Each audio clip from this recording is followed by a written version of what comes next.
ఇటువంటి ప్రార్థన చేయాలంటేనండి ఎప్పుడు పూజా మందిరంలో ఒక్కళ్ళే ఉండాలండి. దయచేసి సెంటిమెంట్లు పెట్టుకుని కుటుంబం అంతా ఉండాలి, దంపతులకి ఎడం పక్కన ఉండాలి, నెత్తి మీద ఉండాలి, ఇవన్నీ వద్దమ్మా. ఎక్కడ ఉండద్దు, అసలు ఒక్కళ్ళే ఉండాలి. ఎడం పక్కన కూర్చున్నామా, అవన్నీ సత్యనారాయణ వ్రతాల్లో గృహప్రవేశాలు. దైవ ప్రార్థన మనం పూజా మందిరంలో చేసుకుంటూ దంపతులు పూజలు చేయవలసిన అవసరం ఏమీ లేదు. లేకపోతేనే మంచిది, పక్కన సుఖంగా సాగుతుంది.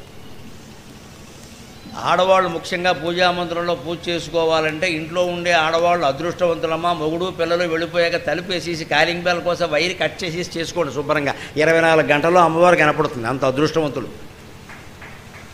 అప్పుడు మనం ఏం చేస్తామంటే చేయడం మానేసి 9ంటికి ఫోన్ ఆన్ చేస్తాం. బాగున్నావా, ఏముండవు, నా తలకాయ ఉండరు. ఇక్కడ ఏకాంతం దొరకడం ఎంత అదృష్టం అండి. కోరుకుంటే దొరుకుతుందండి ఏకాంతం. ఏకాంతం భరించలేకపోవడం ఒక వ్యాధి. ఏకాంతం వ్యాధి కాదమ్మా, ఏకాంతం భరించలేకపోవడం వ్యాధి. ఏమిటో ఒంటరితనంతో బాధపడుతున్నాం. ఒంటరితనంతో సుఖపడాలి, బాధపడమేటి అంటే మన మనస్సుకి ఎప్పుడు ఏం కావాలంటే 10 మంది కూర్చుని డమడమా పొగుడుకుంటూ తిట్టుకుంటూ, ఈ ఇద్దరిని తప్ప మిగిలిన ప్రపంచం అంతా తిట్టుకుంటారు. అందులో ఇద్దరు వెళ్ళిపోయి ఇంకోటి వస్తే మళ్ళీ వాడిని కలిపి వీడిని తిడతాడు, వెళ్ళిపోయిన వాడిని. సరిగ్గా మనం చేసేస్తున్న భాగవతం ఇది. దీనికి ఎందుకంటే కాలక్షేపం ఎక్కడ? ఎవరూ లేరు, తోచడం లేదు. ఎవరూ లేకపోవడమే గొప్ప విషయం అమ్మా. ఎందుకు తోచలేదు? మనలోకి మనం వెళ్ళలేం, మనలో ఉండే ఆత్మని మనం చూడలేం. ఎప్పుడూ నలుగురు ఉంటూ ఉండాలి, డబ్బా కూర మాటలనే మాట్లాడుతూ ఉండాలి. ఇక్కడ ఆశమ్మ బోసమ్మ ఎవరి ఇంట్లో కబుర్లో మన దగ్గరికి పట్టుకొచ్చి చెప్పాలి. మరి మన ఇంట్లో కబుర్లు వాళ్ళు చెప్పుకుంటే మనకు మంట, మరి వాళ్ళ కబుర్లు మనం చెప్పుకున్నా వాళ్ళకేమంటే కదా. ఏదైనా అనుభవం కోసమో గుణపాఠం కోసమో చెప్పుకుంటే పర్వాలేదు. అదే పనిగా ఇతరుల గురించి మాట్లాడుకుంటున్నామంటే మనకు పెద్ద వ్యాధి ఉందన్నమాట. దాని నుంచి బయటపడాలి. అందుకే ఇంట్లో ఎప్పుడైనా పూజా మందిరంలో ఒక్కళ్ళు ఉండే అవకాశం, అంటే ఇంట్లోనే ఆడది కానీ మగవాడు కానీ ఒక్కళ్ళు ఉండే అవకాశం వచ్చిందంటే అది జీవితంలోనే గొప్ప యోగం అని భావించాలి. గంట అయినా మంచిది, 24 గంటలైతే మరీ మంచిది. అందరూ వెళ్ళారు ఏ పెళ్ళికో పేరంటానికో, మన వదిలేశారు, మంచిది, నాకు చాలా సంతోషం, మీరు వెళ్ళండి. వాళ్ళ మొహం మీద అనకూడదు. ఏమిటో నన్ను తీసుకెళ్లకుండా పెడుతున్నారనే అనాలి. తర్వాత వెళ్ళాక అమ్మయ్య అనుకోవాలి. ఇదో నాటకం అంతే. ఎందుకంటే వాళ్ళు ఏం ఆశిస్తారు అంటే వాళ్ళు లేకపోవడానికి మనం ఏదో పెద్ద ఫీల్ అయ్యి ఏమి ఉండదు అక్కడ. ఇదో నాటకం ఇది నాటకాలు అనవసరం. ఇక్కడ ఒకడు ఉండాల్సిందే ఖచ్చితంగా, ఆడదైనా మొగాడే నేర్చుకోవాల్సిందే. అప్పుడు నీవును నేను తప్ప అవనీ తలమంతయు శూన్యమయ్యే తల్లి. ఎంత అదృష్టం అండి, ఎంత అదృష్టం అండి ఏకాంతం. మన అడిగేవాళ్ళు లేడే, పూజ చేసినట్టు నటించక్కర్లేదే, మనలో మనం మాట్లాడుకోవడానికి కూడా భయపడక్కర్లేదు. ఏం ఏడవదలుచుకున్నామో అది అమ్మవారి దగ్గర నేరుగా ఏడవచ్చే. నీవును నేను తప్ప అవనీ తలమంతయు శూన్యమయ్యే తల్లి. అమెరికాలో డాలస్ నగరంలో 2015వ సంవత్సరంలో నేను ఒకళ్ళు ఇంట్లో ఉంటే, వాళ్ళు పాపం ఏదో ఆఫీసులు ఉన్నాయి ఆవిడకి ఆయనకి, ఉండకుండా ఎలా ఉంటాయి. అయ్యో మిమ్మల్ని విడిచిపెట్టి వెళ్ళాల్సి వస్తుందంటే, ఏం పర్వాలేదమ్మా, మీరు ఆ పెట్టేది ఏదో ఫ్రిడ్జ్లో పెట్టి వెళ్ళిపోండి అన్నాను.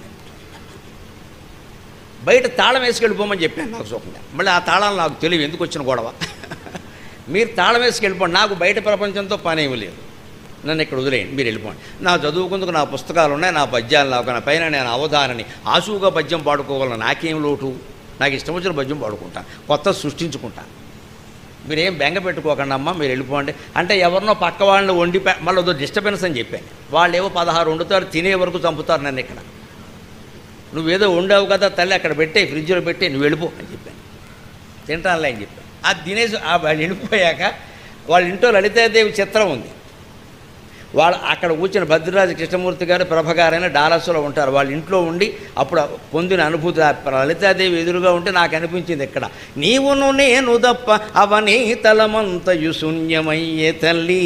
వినతుల్వనర్పగ ఫలింపగ ఇంతకు మించు వేళ ఈ జీవికి కల్గునే.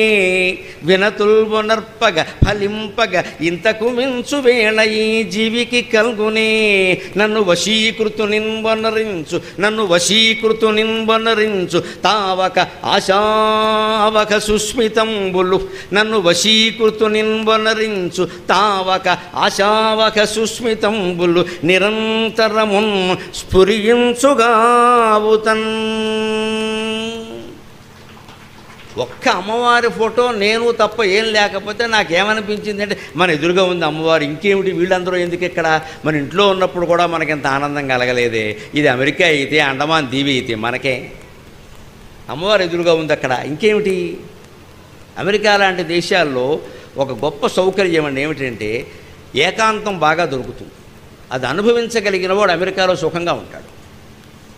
అక్కడ వాళ్ళు మాత్రం కొట్టుకుపోతూ ఉంటారు. ఇక్కడ ఎవరు లేరండి ఏం చేస్తావు, పలకరిస్తే పేకాడతావా? ఇక్కడ అందరూ ఉంటారండి. ఇక్కడే ఉంటారు. పెద్ద డిస్టర్బెన్స్ ఎక్కువ అండి ఇండియాలో అంటాడు. ఇది బాధే అది బాధే వాడికి. వీడు ఎప్పుడు బాగుపడ్డాడు. ఎందుకంటే వీడు మనస్సే పెద్ద శని. ఆ నలుగురితో కలిసి ఉన్నప్పుడు అండి, నలుగురితో కలవడాన్ని ఆనందించడం ఆక్షేపించకండి. ఇంతమంది ఉన్నారన్నది ఉండడమే అదృష్టం. ఎవరు లేరు అది అదృష్టమే. మొత్తం మీద అంతా మన మంచికి. నలుగురితో కలిసి మనం పెళ్ళికో పేరెంటానికి అక్కడ మొహం ముడుచుకుని మూల పక్కన ఎవడో నువ్వే పలకరించు, వాళ్ళు పలకరించి నువ్వే పలకరించు, కూర్చోకూడదు. అలాగే నలుగురిలో కలుస్తున్నాం పెళ్ళికో పేరెంటానికి ఎవడ మనమే చనువుగా అందరినీ పలకరించాలి. అంతే హాయిగా అనుకుంటారు. ఆవిడ కలుపుకొలుతానా ఎక్కువ మా మంచి అంటారు, సంతోషం. ఓ మూల కూర్చుని నన్ను ఎవడో పలకరించట్లా, అక్కలేదు మనమే పలకరిస్తే అయిపోయాయి. కలయి తిరిగేయాలి నలుగురి దగ్గరికి. ఆయన చాలా మంచివాడు అండి అంటే కలుపుకొలుతానం ఎక్కువ ఉండి అంటారు. అది సంతోషమేది. ఆయనకి బోల్డ్ ఆస్తి ఉన్నా లేదా బోల్డ్ ప్రతిష్ట ఉన్నా మనతో ఎంతో చనువుగా మాట్లాడారంటే సంతోషమే కదా, మంచిది. వాళ్ళందరూ వెళ్ళిపోయారు, మనం ఒక్కడే ఉండవచ్చు, అది మరీ సంతోషం. దేన్నైనా ఆనందించగలిగిన వాడు మాత్రమే జీవితంలో ఆనందంగా ఉంటాడు తప్ప ఇలా ఉంటే నేను ఆనందంగా ఉంటాను అంటే నీ ఆనందం నాశనమైనట్టే లెక్క. ఆనందానికి షరతులు ఉండవు. షరతులు ఉంటే అది ఆనందం కాదు, బేషరతుగా ఉండాల్సిందే. ఏ షరతులున్నా ఆనందం కాదు. అప్పుడు నీవును నేను తప్ప అవనే తలమంతయు శూన్యమయ్యే తల్లి, నువ్వు నేను తప్ప ఎవరూ లేరమ్మా ఇక్కడ. అందుకని వినతుల్వనర్పగ ఫలింపగ ఇంతకు మించు వేళ ఈ జీవికి కల్గునే. ఏదైనా చెప్పుకోవడానికి అది ఫలించడానికి ఏకాంతాన్ని మించిన సందర్భం లేదండి. ఎంత అదృష్టవంతులం మనం. ఏకాంతం కోరుకోవాలి. దిక్కుమాలను ఫోన్ పట్టు కూర్చుంటారేంటండి అవతల బారైగా. ఇంట్లో ఉండగా ఏకాంతం దొరికింది అంటే ఫోన్ మొత్తం కట్టేసి మూల పెట్టేయాలి. మళ్ళీ 2 గంటలు మాట్లాడద్దు ఎవడ ఇక్కడ. నేను చూడలేదు అంత సైలెంట్లో కూడా పెట్టద్దండి, తప్పు. మళ్ళీ చూశాను, ఫోన్ చేశాను, చూడలేదంటాడు. కట్టేయడమే, స్విచ్ ఆఫ్. సైలెంట్లో పెట్టామంటే అక్కడ వస్తుంది, పేరు వస్తుంది. మళ్ళీ ఆన్ చేయగానే మనమే మొదలెడతాం ఇక్కడ. వద్దు, అది పెద్ద బానిసత్వం. విసురుగాలు ఆన్సర్ చేస్తున్నామంటే వేదాంతం వంటబట్టలేదు.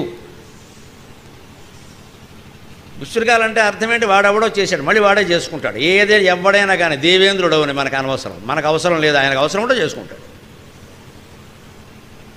సంబంధాలు దూరం అయిపోతాయి, దట్స్ వాట్ వీ వాంట్. ఏం పర్వాలేదు, పోనీ, అదే మనకు కావాలి.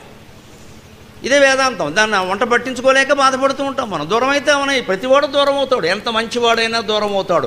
ఎంత ప్రేమించుకున్నా భార్యాభర్త దూరం అవుతారు. సంయోగ విప్రయోగాంతా సర్వే క్షయాంతా నిశ్చయా పతనాంతా సముచ్ఛ్రయా సంయోగ విప్రయోగాంతా మరణాంతంచ జీవితం. రామాయణంలో రాముడు చెప్పిన మాట. సర్వే క్షయాంతా నిశ్చయా. నువ్వు ఎన్ని వేల కోట్లు సంపాదించు, పోవడం ఖాయం, నువ్వు ఉండవు. పతనాంతా సముచ్ఛ్రయా. ఆకాశమంత ఎత్తెదుగు, స్వర్గలోకానికి అధిపతి అయినా సరే మళ్ళీ పడిపోవడం ఖాయం. సంయోగ విప్రయోగాంతా. నీ భార్యను ఎంతైనా ప్రేమించు, నీ భర్తను ఎంతైనా ప్రేమించు, నీ పిల్లల్ని ఎంతైనా ప్రేమించు, విడిపోవడం ఖాయం, వియోగం ఖాయం. లేదా ఎంత బాగున్నా మరణం ఖాయం. ఎవరేం చేయలేరు ఇక్కడ. చచ్చినడు దర్శనం పెట్టాల్సిందే, ఇంకో మార్గం లేదు. అంచేత పెరగనీయకు ఉన్నంతకాలం కొనసాగించు. పోయింది వదిలేయి. సంతోషించనవద్దు, దుఃఖపడనవద్దు. అదో పరిణామం, ఇదో పరిణామం. బంధం ఏర్పడడం ఒక పరిణామం, విడిపోవడం ఒక పరిణామం. ఇప్పుడు విడాకుల వాళ్ళు కూడా బాధపడక్కర్లేదండి. ఏమో మన తప్పు లేకుండా ఉంటే చాలమ్మా. మన తప్ప వారి తప్ప ఆలోచించాల్సింది ఇదే. ఇది మళ్ళీ చర్చకు పెట్టుకుంటే కుదరదండి. మనం ఎప్పుడూ తప్పు ఒప్పుకోం, వాళ్ళ మీద తోసేస్తాం. ఇది ఎవరి మటుకు వాళ్ళు ఆలోచించుకుంటే తెలుస్తుంది. నా తప్పు లేదు కదా, ఆయన తప్పు చేస్తే నేనేం చేయను, ఆయన కర్మేదో ఆయన అనుభవిస్తాడు, నేను బాగానే అంతే. ఎవరైనా భార్య భర్త ఎవరైనా. అందుకే ఇంక వచ్చిన వాళ్ళ దగ్గరకు వచ్చేవాడు ఏమన్నా విడిపోయారు, రాక్షసుడు అండి బాబాయ్. 20 ఏళ్ళు కాపురం చేసి రాక్షసుడు అయ్యాడు ఇప్పుడు నీకు 20 ఏళ్ళ తర్వాత. ఎలా చేసావు? నాటకాలు ఆడుతున్నారండి, నాటకాలు ఆడుతున్నారు ఇక్కడ. 15 ఏళ్ళ తర్వాత 20 ఏళ్ళ తర్వాత రాక్షసత్వం బయటపడుతుందండి. ఎప్పుడు బయటపడలా? మనం చేసిన తప్పును మనం చెప్పం ఇక్కడ. ఆడది మగాడు ఇద్దరంతే. ఆవిడ అదో రకం ఉండి బాబా అలా అబ్బా అదో రకం అన్న ఆవిడతో 16 ఏళ్ళ బట్టి ఎలా కలుస్తున్నావయ్యా? ఈ పాటికే వ్యాధులు రావద్దా? ఎప్పుడు ప్రపంచంలో మొత్తం వ్యక్తి దుఃఖపడడానికి ప్రధాన కారణం ఏమిటంటే మన తప్పు మనం ఒప్పుకోం. చచ్చిపోతాం కానీ తప్పు ఒప్పుకోవండి. ఒక్కసారి తప్పు అంటే అయిపోయాయి, ఏం ప్రమాదం ఏం లేదమ్మా. అందులో అహం అహం అహం చిన్న తప్పు కూడా ఒప్పుకోం. ఎందుకు ఒప్పుకోవాలి? ముక్కోటి దేవతలు కారణం అని చెప్తాం, మనం కారణం అని అనవండి అసలు. అందుకే మనకు దుఃఖం తప్పదు. అది ఏకాంతం ఎంత గొప్పది అంటే అమ్మవారి ముందు ఒప్పుకుని తీరవలసిందే కదా. నీకు దుఃఖం కలగడానికి వాడెవడో కారణం అనగానే అమ్మవారి ఫోటో అనుకోకుండా నవ్వుతుంది. వేరే వేధవా డ్యాన్స్ ఆడకు నాకు తెలుసు. మన మనస్సు మనకి సమాధానం చెబుతుంది. ఇతరులు ఎరుగకున్న ఈశ్వరుడు ఎరుగోడా అంటే అర్థం అది.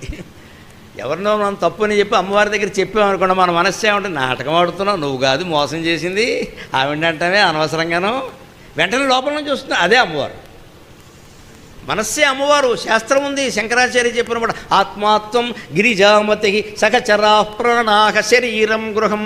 ఆత్మ శివుడు, గిరిజామతికి అమ్మవారు మనస్సు అన్నాడు. మరి ఇంకేంటి, నీ మనస్సు మాట్లాడుతోంది, అమ్మవారు మాట్లాడుతాం, సమాధానం చెప్పు. అంతరాత్మ ప్రబోధం అంటే అర్థం అది. ఎవరి దగ్గరైనా మనం అబద్ధం ఆడతాం, కోర్టులో అబద్ధం ఆడతాం, 10 మందిలో అబద్ధం ఆడతాం. ఏకాంతంగా ఉన్నప్పుడు అబద్ధం ఆడలేవు మిత్రమా. నీ మనస్సు నన్ను ప్రశ్నిస్తూనే ఉంటుంది, నువ్వేం చేశావు, ఏం చేశావు. ఇప్పుడు ఆలోచించండి, మనిషి బాగుపడడానికి, పశ్చాత్తాపడడానికి, తన తప్పులు తెలుసుకోవడానికి ఏకాంతం భగవంతుడిచ్చిన వరం దాన్ని ఆస్వాదించాలి.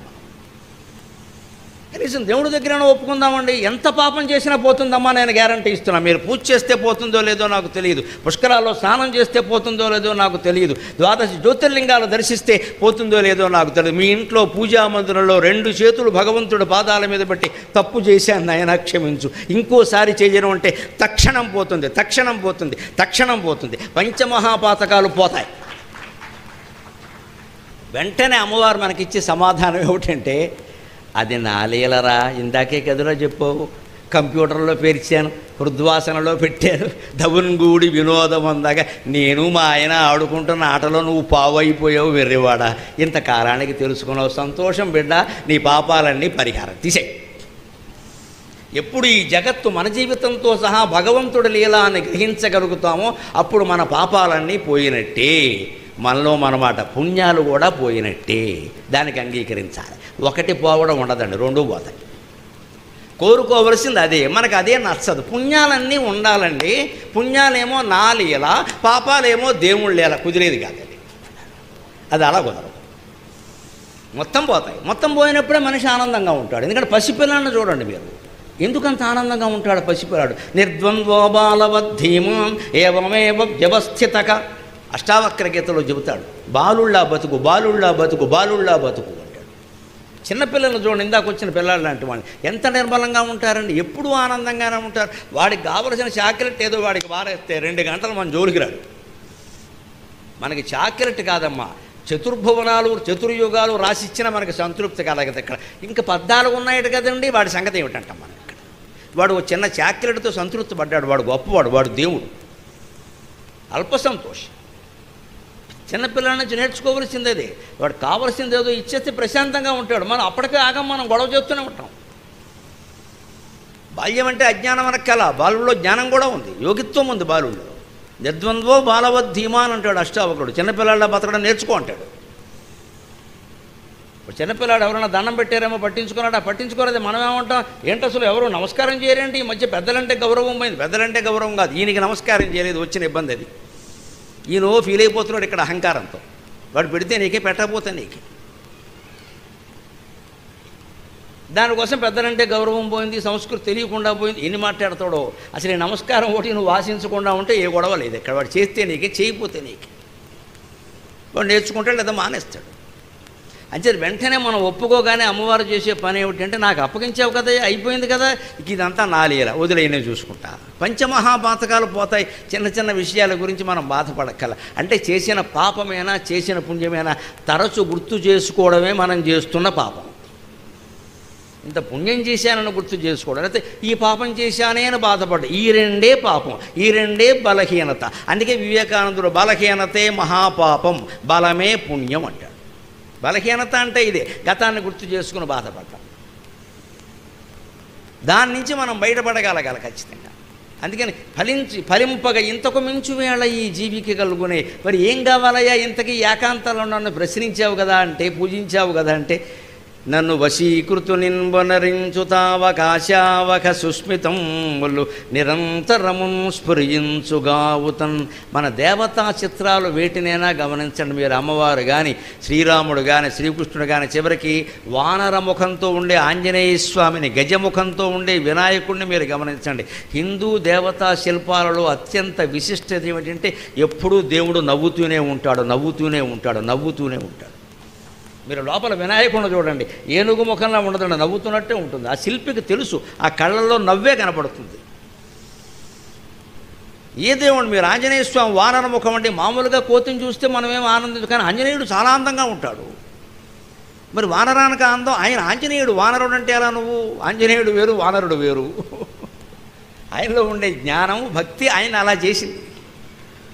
ఎప్పుడు దేవతా చిత్రాలు దరహాసంతో ఎందుకు ఏర్పాటు చేస్తారు మన వాళ్ళ?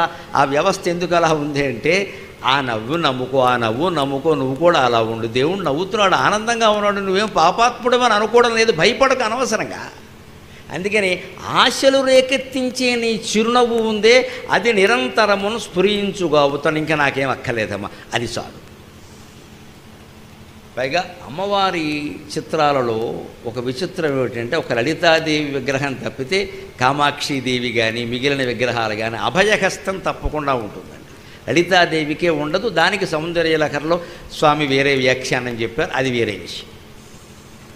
ఆ అభయహస్తం ఏ దేవుడైనా సరే, ఆ శ్రీరాముడు కానీ, సీతాదేవి కానీ, లక్ష్మీదేవి కానీ, సరస్వతీదేవి కానీ ఎవరైనా అభయం ఇస్తున్నట్టుగా ఉంటే అంతకంటే మనకు కావలసింది ఏమీ లేదు. పైగా అమ్మవారి యొక్క విగ్రహం అత్యంత వైభవంగా ఉంటుంది. ఏమి రాజసము ఏమి తేజస్సది, ఏమి రాజసము ఏమి తేజస్సది, మదిని భయములెల్ల మాయజేయు. ఏమి రాజసము ఏమి తేజస్సది, మదిని భయములెల్ల మాయజేయు. అభయహస్తము నెను అఖిల నాయకురాలు, అభయహస్తము నెను అఖిల నాయకురాలు. బిడ్డలైన మనకు అడ్డమేమి, బిడ్డలైన మనకు అడ్డమేమి. దేవతా విగ్రహాన్ని చూడగానే కలగవలసిన ఆలోచన ఇది. నేను కవిని కాబట్టి, అవధానిని కాబట్టి నాకు పద్యంలో కలిగింది. మీకు మాటలో కలగకూడదా? మాటలు కూడా రావా? దేవతా విగ్రహాన్ని స్పష్టంగా చూడాలి. దయచేసి పసుపు రాసేసి, కుంకుమ రాసేసి, దండలు వేసేసి అది కోతో మనిషో తెలియకుండా చేయకండి అమ్మా. విపరీతమైన అలంకారాల దేవతా విగ్రహాలకి చేయకూడదు. గుళ్ళో చేస్తారు, కొన్ని సంప్రదాయాలు, అర్చనలు ఉంటాయి. అది సామూహికమైన వ్యవస్థ. దేవాలయం ఎప్పుడు దానికి దిష్టి కూడా తగిలే సంప్రదాయం ఉంటుంది, మీకు తెలియదు. వాళ్ళ పూజలు వాళ్ళకు ఉంటాయి.